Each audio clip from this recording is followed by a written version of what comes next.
ঢাকায় শুরু হয়েছে রেডিয়েন্ট স্টার্স লিংচিয়াথান কালচার ফটো এক্সিবিশন। সকালে জাতীয় জাদুঘরে উদ্বোধন করা হয় এই আয়োজনের। প্রদর্শনীতে ৫,০০০ বছরের বেশি পুরনো চীনা শিল্পকর্ম ও ঐতিহ্যকে ছবির মাধ্যমে তুলে ধরা হয়েছে।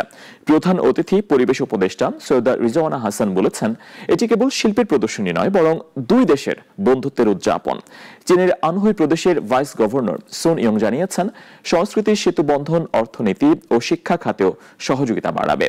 চীন ও বাংলাদেশের কূটনৈতিক সম্পর্কের ৫০ বছর পূর্তি উপলক্ষে এই প্রদর্শনীকে দুই জাতির বন্ধুত্ব আরো জোরদারের গুরুত্বপূর্ণ পদক্ষেপ হিসেবে দেখা হচ্ছে। সবচাইতে পুরনো সভ্যতাগুলোর একটা সভ্যতা হচ্ছে চাইনিজ সভ্যতা, আরেকটা সভ্যতা হচ্ছে আমাদের সভ্যতা।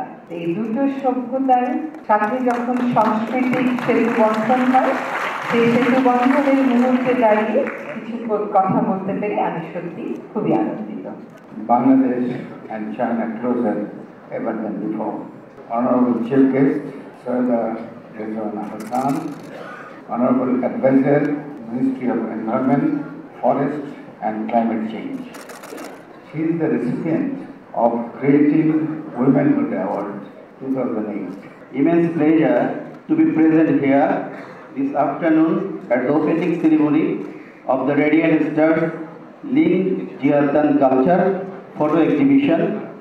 This is indeed a very special time for the cultural exchange between China and Bangladesh, not only because it's the 50 years anniversary between these two nations, but also in terms of culture, the kind of exchange we are looking into is much more sustainable in many senses, because from the museum's point of view, I can tell you, right now, while I'm talking, there are 20 delegates from Bangladesh National Museum, along with some other colleagues from different institutions, are in China for a very special training.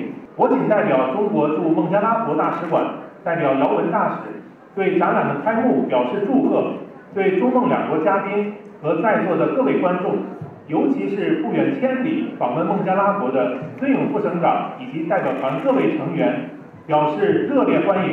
对孟加拉国文化部、国家博物馆给予此次展览的大力支持和帮助表示衷心感谢。